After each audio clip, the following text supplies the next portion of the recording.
perguntas, eu vou procurar esclarecendo. Se tiver alguma pergunta que ao final eu não tiver esclarecido, o senhor pode me perguntar novamente, cobrar, que eu vou esclarecer todas as perguntas.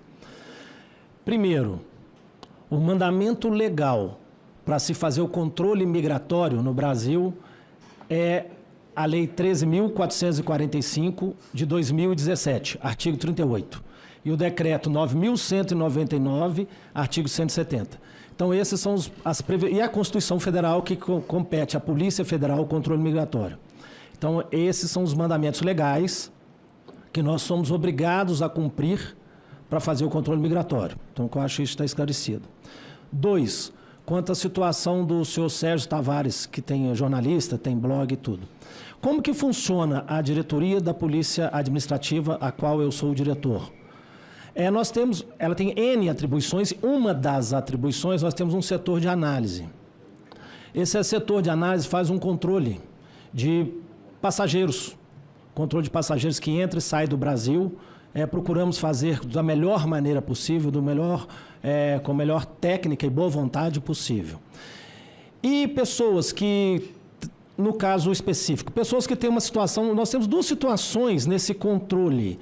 São os casos de restrição e casos de alerta. O que seria restrição? Restrição são as pessoas que têm alguma ordem judicial que a proíbe de entrar no Brasil ou de sair do Brasil. Essa ordem judicial pode ser oriunda de uma decisão de um juiz criminal ou de uma questão de uma dívida. A Suprema Corte já entendeu assim, já tem uns 3 anos, de uma dívida trabalhista, etc. Então, tem essas pessoas que teriam restrição. E tem as pessoas que é uma situação de alerta, que não teria mandado de prisão ou mandado de uma constrição na liberdade dela, mas que seriam, de certa forma, entrevistadas no aeroporto ao ingressar ou até sair do território nacional. Esses alertas vêm de organismos internacionais e até da própria Polícia Federal, desse meu setor de análise, meu que eu digo da diretoria, que faz esse acompanhamento. No caso específico, não tem nenhuma ferramenta de investigação política de ninguém. No caso específico, acompanhando em fontes abertas, a gente chama de fontes abertas, internet. YouTube, Instagram, qualquer fonte aberta. Tem N manifestações desse senhor Sérgio Tavares, que nós não entramos na manifestação política, deixando bem claro para o senhor, a manifestação política, ideológica é um direito dele e de qualquer outro cidadão na democracia que, graças a Deus, nós vivemos aqui no Brasil. Mas tem manifestações que eu diria que beiram um aspecto criminal, ou que beiram alguma questão ali que flerta com a criminalidade. Como, por exemplo, se o senhor me permite, pegando o próprio depoimento dele, temos declaração dele, ele questionado sobre ataque à honra de ministros da Suprema Corte, que ele faz na rede social dele. Isso, e aí não é questão só de ser ministro da Suprema Corte. Eu não posso fazer um ataque, nenhum cidadão pode fazer um ataque à honra do senhor que é senador, ou de qualquer cidadão, ou contra mim, que sou um delegado, diretor da polícia. Então, ataque à honra considera-se crime no nosso ordenamento legal. Outra questão, quando ele critica a urna eletrônica e diz que ela é fraudada, tangencia aí uma situação que a gente sabe, pelo menos com provas, e até o momento que não tem nenhuma ilegalidade nesse procedimento, e ele critica. Ele apoia o movimento golpista que teve no 8 de janeiro. Ele faz manifestação favorável àquilo que teve no 8 de janeiro, de invasão de prédios públicos, inclusive aqui, do Senado, do Supremo, da Câmara dos Deputados e tal. Ele apoia aqui.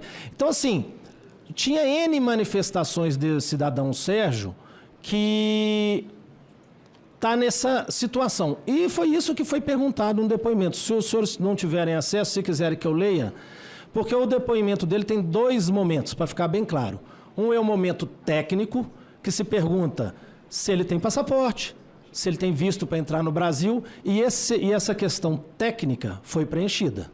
Ele tinha um passaporte, ele não tinha visto para trabalhar como jornalista, mas pelo decreto 3927, que é o Acordo da Amizade e Cooperação de Países de Língua Portuguesa, ele poderia ficar aqui até 90 dias e aí da entrada nessa documentação, regularizar. Então, a parte formal estava correta.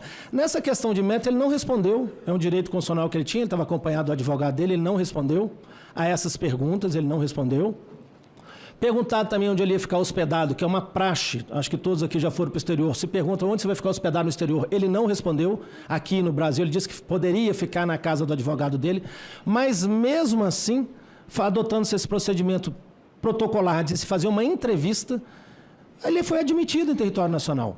Então, tem uma coisa, eu fui muito questionado, vários ofícios chegaram para mim, ele repetindo, ele não foi preso, ele não teve passaporte retido. Entrevistado, aí sim, para ver a questão formal e por causa dessas opiniões dele que, como eu disse, flerta ou está muito próximo da situação de criminalidade. Não, tirado em fontes abertas, não sei se hoje ele mantém isso nas fontes abertas dele, mas isso foi retirado de fontes abertas e quem que faz essa análise? Um setor de análise que eu tenho dentro da diretoria que acompanha. E aí, só para você ter uma ideia, nós temos hoje em alertas, não era nem para... Mas agora, já que estou aqui no Senado, acho que os senhores têm o direito de saber essa informação. Nós temos 143 mil alertas de pessoas que são entrevistadas, que poderiam ser entrevistadas se embarcasse, ou se chegasse no Brasil.